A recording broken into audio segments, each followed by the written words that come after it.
There's a man I want you to picture. He's 61 years old. He drives a 12-year-old pickup truck with a small dent in the tailgate he never bothered to fix. He wears the same 3 flannel shirts on rotation. His neighbors assume he's getting by on Social Security and a thin pension, maybe doing okay, maybe not. He has $2.3 million. Now picture the man 4 houses down. New German sedan in the driveway, renovated kitchen he posts about, vacations he photographs. Everyone on the street is sure he's the one who made it. He has $180,000 in savings and $94,000 in debt. Here's the part nobody tells you. The first man isn't hiding because he's ashamed. He figured out something the financial industry will never put in a brochure, because there's no product to sell you on the other side of it. The more visible your money is, the more it costs you. In lawsuits, in pressure, in people, in peace. And almost everything you've been taught about looking successful is quietly working against the very security you're trying to build. This is where most people get it wrong. Let me show you the blueprint. Let me start with the part that sounds paranoid until you see the numbers. When your wealth is visible, you don't pay for it once. You pay for it in 100 small, recurring ways you never connect back to the source. Economists have a clean phrase for one piece of this: positional consumption. It means the spending you do not because the thing makes your life better, but because of where it places you relative to the people around you. And here's the honest math on it. That spending has almost no ceiling because the target keeps moving.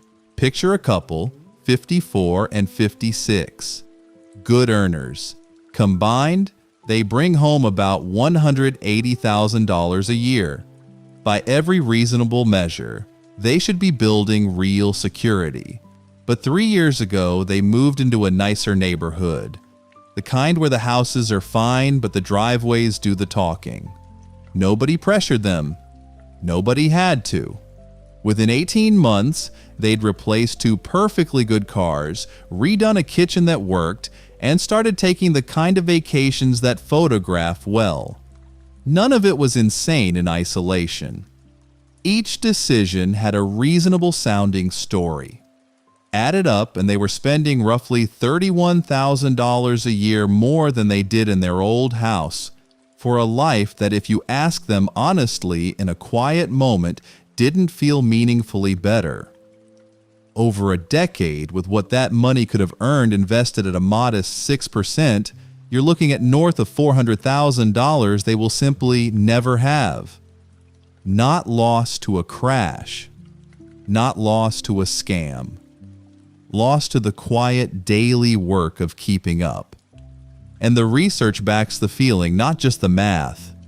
The studies on social comparison are remarkably consistent. People who orient their spending around the people next to them report lower satisfaction than people who don't, even when their actual income is higher. Read that again because it's the whole game. Higher income, lower satisfaction. The variable that moved wasn't money. It was the audience. This is the cost nobody itemizes for you. There's no line on any statement that says spent because the neighbor did. It hides inside ordinary-looking purchases that each had a defensible reason. And the financial industry has no incentive to point at it because most of what they sell sits on the same shelf as the lifestyle, the upgrade, the premium, the version of you that looks like you've arrived. So let me be precise about what I'm actually claiming, because I don't want you to hear something I'm not saying. I'm not telling you to live in deprivation. I'm not telling you a nicer house or a good car is a moral failure. Sometimes it's exactly the right call. What I'm telling you is narrower and more useful than that. Every dollar you spend to be seen a certain way is a dollar doing zero work for your future. And most people radically underestimate how many of those dollars they're spending, because each one arrived wearing a perfectly respectable disguise. You don't need more money. You need a better plan. And the plan starts with a question almost no one asks themselves out loud. How much of your spending is for your life? And how much is for the people watching it? Now let's talk about the part that gets uncomfortable because it touches people you care about. When your wealth becomes visible, you don't just attract spending. You attract people, and not the kind who were going to be in your life anyway. I want to be careful here, because the easy version of this point is cynical and wrong. It is not true that everyone around money is predatory. Most people are decent, and most of your relationships are real. But here's what is true, and what the data on sudden visibility supports. The moment your finances become legible to strangers, the volume of approaches changes, not the percentage of good people, the sheer number of asks. Think about what visible actually means in practice. It's rarely the car. It's the public record. In most of the country, anyone with 20 minutes and an internet connection can pull up the properties in your name, the businesses you're attached to, the rough shape of what you own. You think you're keeping a low profile because you drive a sensible car. Meanwhile, your entire balance sheet is searchable by anyone who's curious or motivated. Picture a man who sold a small business. Quiet sale, but there was a public filing, the way there usually is. Within a month, he wasn't getting 1 or 2 calls. He was getting a steady stream. Advisors who discovered they were his natural ally, distant acquaintances with opportunities, a relative he hadn't heard from in 9 years who suddenly wanted to reconnect over a venture. He hadn't changed. The information about him had. And once that information is out, you don't get to put it back. This is where I have to draw a hard, honest line because there's a lazy version of this advice that crosses into something I won't tell you to do. Reducing your public footprint, using legitimate structures so your name isn't trivially attached to every asset, is a real and legal privacy strategy. People do it through properly formed entities and trusts, with professional guidance, and it's the same logic as an unlisted phone number. But I need you to hear the limit clearly. Privacy is not invisibility, and it is absolutely not a shield against legitimate legal obligations. Anyone who tells you a structure makes your assets untouchable by a valid claim is selling you a fantasy, and often an illegal one. Reducing noise is smart. Hiding from obligations is a different thing entirely, and it ends badly. So the honest framing is this: you're not disappearing. You're lowering the signal. You're making it so that someone deciding where to aim, a litigant fishing for a deep pocket, an opportunist scanning for an easy yes, doesn't find your name sitting at the top of the list with a flag on it. You haven't made yourself untouchable. You've made yourself uninteresting to the people who sort by what's easy. And there's a cost to ignoring this that compounds quietly, the same way the spending did. Every unwanted approach costs you something: a little attention, a little goodwill you spend saying no, sometimes a relationship that curdles because you didn't fund the idea. Multiply that across years, and it becomes a real tax on your energy and your trust. People who manage their visibility well aren't colder or more suspicious. They've just decided not to pay that tax for no reason. This is where most people get it wrong. They think protection is about how much you have. It isn't. It's about how much of what you have is findable, and by whom, and how easily. So before we go further, sit with one honest question. If a stranger spent 20 minutes looking you up tomorrow, how complete a picture could they build? Because the gap between what you think you're showing and what you're actually showing is wider than almost anyone realizes. Now I want to turn to something quieter than lawsuits and opportunists. Something that does its damage inside the relationships you'd never want to lose. Here's a sentence I've heard, in some form, more times than I can count. I didn't change. Everyone around me did. A person comes into money, sells something, inherits something, finally has a year where the work pays off, and they swear up and down they're the same. And maybe they are, but the people around them are now doing math they never used to do. And that math changes things, whether anyone admits it or not. Let me make this concrete because vague warnings about people treating you differently are useless. Picture an ordinary dinner. 4 old friends, the kind you've had since before any of you had anything. The waiter brings the list and you, barely thinking about it, order a $90 bottle of wine. To you, it's a Tuesday. To the friend across the table who's been quietly stretching every dollar this year, that single gesture just rearranged the entire evening. He's no longer thinking about the conversation. He's thinking about whether he can keep up, whether he should have, what it says about him that he can't. You didn't intend any of it. You just made your comfort visible at the exact moment his wasn't. That's the part people miss. Flaunting wealth isn't only about ego. Most of the damage happens by accident in moments you weren't even paying attention to.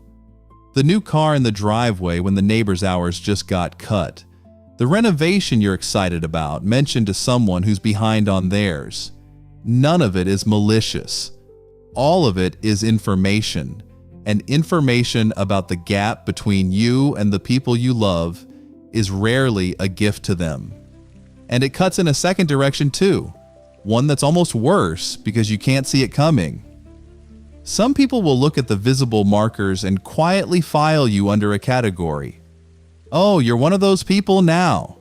It may be completely unfair. You may have built every dollar slowly, honestly, over 30 years of unglamorous discipline.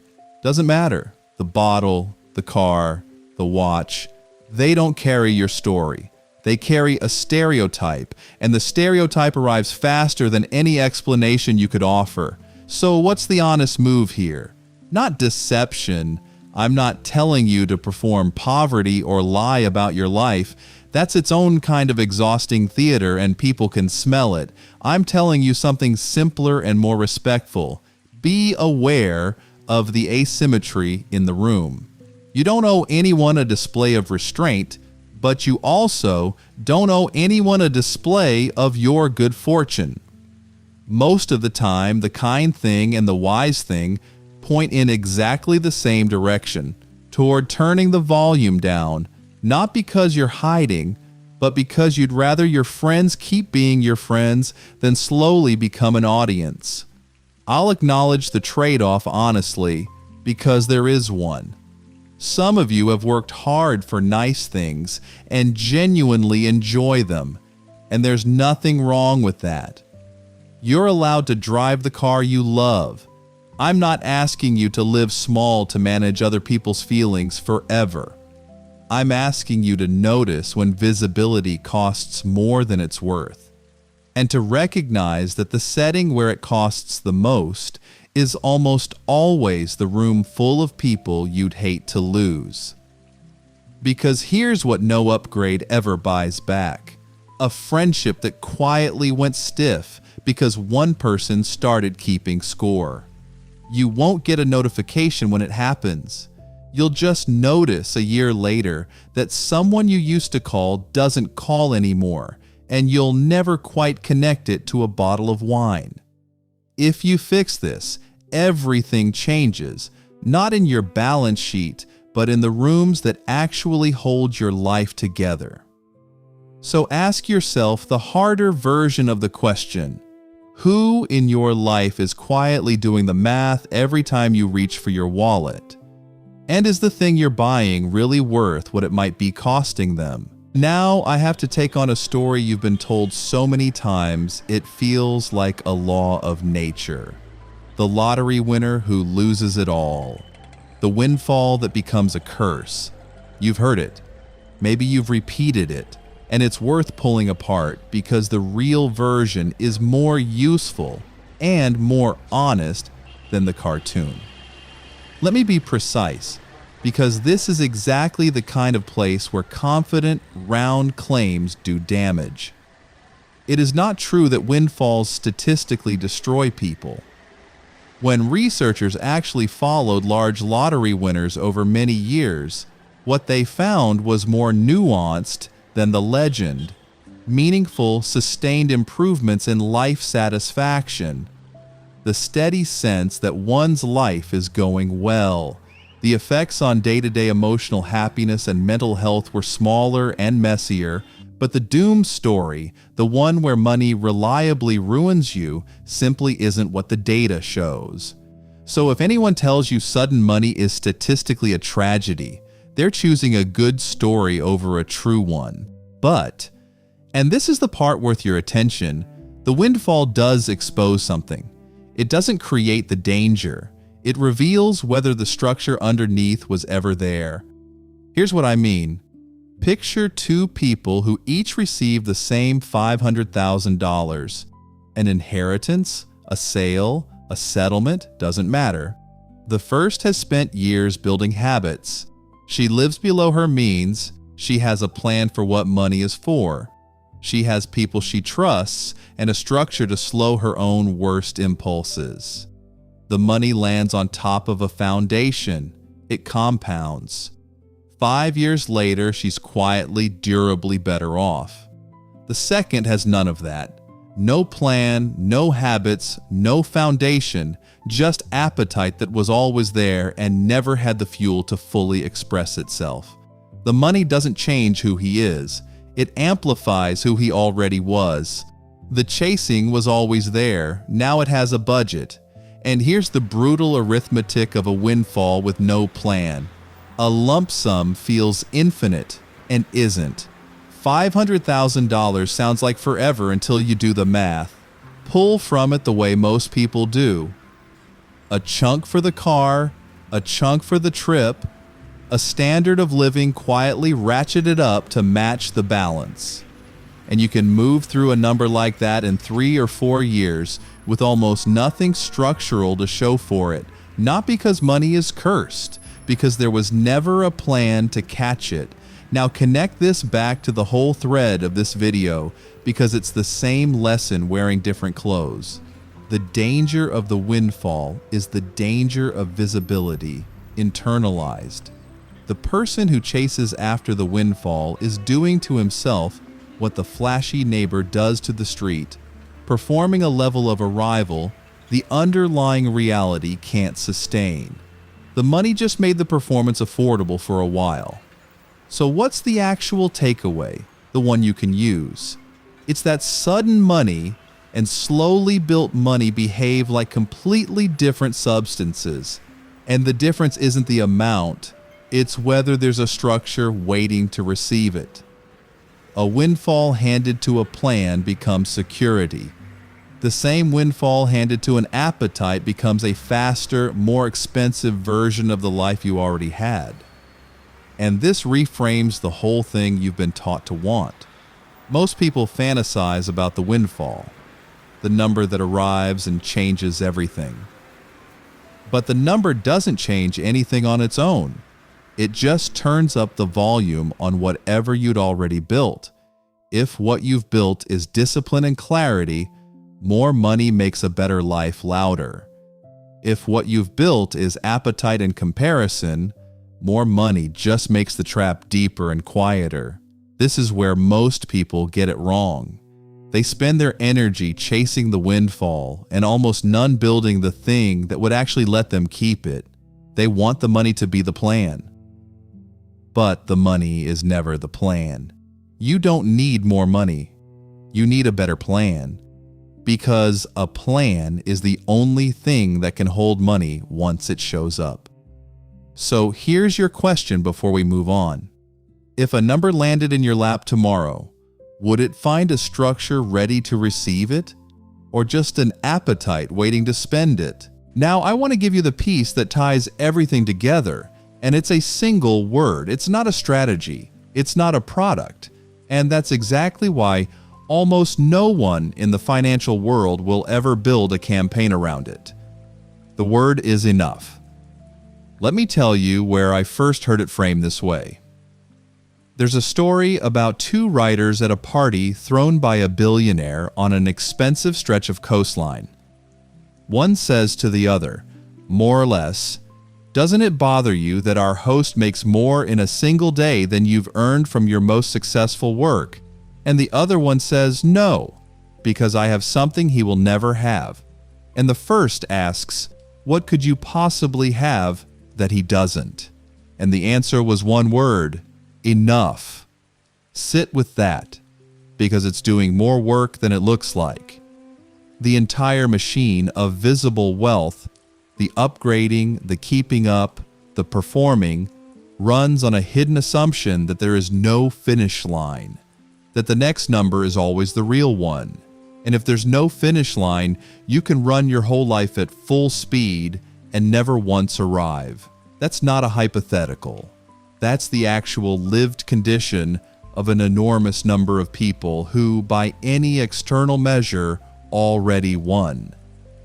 They have the houses and the cars and the balance most people dream about, and they are still running because they never defined the line that would let them stop. I'll be honest about the trade-off, because enough gets misheard as settle for less, and that's not it at all. Defining enough is not lowering your ambition. It's aiming it. A person without a number runs forever in every direction. A person who has actually sat down and figured out what their life costs, what their security requires, what genuinely makes their days good, that person can be ferociously ambitious because they know what they're building toward, and they'll recognize it when they get there. Enough isn't the opposite of wanting more. It's the thing that makes more mean something instead of being a treadmill. And here's where it connects to everything in this video. The discreet millionaire in the truck isn't discreet because he's frugal or fearful. He's discreet because he already crossed his own finish line privately and stopped needing the world to confirm it. He doesn't perform arrival because he actually arrived. An arrival, the real kind, is quiet. It doesn't need an audience. The performance was always for people who hadn't gotten there yet, and were hoping the display might convince everyone, including themselves, that they had. So let me make this practical, because a feeling isn't a plan. Enough is a number, and you can find yours. It's the cost of the life you actually want. Not the life that photographs well, the one that feels good on an ordinary Wednesday. It's what your security genuinely requires, calculated honestly, not the inflated figure fear whispers, and not the deflated one denial prefers. When you have that number, two things happen at once. The chasing loses its grip because you can see the line, and the spending to be seen loses its point because you're no longer trying to prove something the number already settled. This is where most people get it wrong, and it's the deepest version of the mistake. They treat wealth as a score with no maximum, so no amount ever feels safe, and they spend their one life sprinting toward a horizon that moves every time they approach it. The discreet ones figured out the other half of the equation. The half the industry never sells, because there's no commission on enough. If you fix this, if you actually define your number instead of leaving it blank, everything changes. The pressure to display drops. The fear that drives the chasing quiets. And for the first time, the money starts working for the life, instead of the life working for the money. So, here's the question to carry into the last stretch. Do you actually know what enough looks like for you? Or Have you left that number blank and just kept running? Let me bring the whole thing together now, because so far I've handed you 5 separate truths, and 5 truths sitting in a row isn't a plan. It's a pile. The work of this last stretch is turning them into something you can actually do on a Saturday afternoon. Before I do, if any of this has landed, if you felt even one moment of, I've been doing this without realizing it, do me a small favor and subscribe. This channel exists to tell you the things the financial industry has no incentive to say, and every subscriber is one more adult who'd rather hear the honest version. That's the whole mission. Subscribe and stay with me. Now, the framework. I call it the Quiet Wealth Plan, and it's 4 moves in order because the order matters. The first move is define the line. This is the number from the last block, made real. Sit down with a page and calculate 2 figures. What's your genuine life costs in an ordinary year? The life that feels good on a Wednesday, not the one that photographs well. And what your security floor requires, the amount that, if you had it working for you, would mean you never have to run again. Most people have never written these down. They carry a vague fog where a number should be, and fog is exactly what keeps you sprinting. The line turns the fog into a destination. The second move is lower the signal. This is where the privacy thread becomes action, and I'll keep the honest guardrail on it. You're reducing noise, not hiding from obligations. Find out what's trivially findable about you right now. Then, with proper professional guidance, reduce the easy stuff. The assets sitting in plain view with your name flagged on top. The goal isn't to vanish, it's to stop being the name at the top of the list when someone sorts by what's easy. An afternoon with the right advisor does more here than a decade of driving a modest car. The third move is audit the audience. Go back through your spending, the real spending, the last few months of it, and put each meaningful purchase into one of 2 buckets, for my life or for the people watching it. You won't get it perfectly clean, and that's fine. The point isn't precision. The point is that the second bucket is almost always bigger than you expect, and once you've seen it, you can't unsee it. That's the moment the keeping up loosens its grip, not through willpower, but through clarity. The fourth move is build the structure that catches the windfall, because money will show up, a bonus, a sale, an inheritance, a good year. The question was never whether. It's whether there's something waiting to receive it. So decide now, while it's abstract and you're calm, where unexpected money goes by default. A rule made in advance is worth 10 resolutions made in the heat of a windfall, because the windfall doesn't change who you are. It amplifies whoever you already were. A standing rule is how you make sure it amplifies the disciplined version, not the appetite. 4 moves. Define the line. Lower the signal.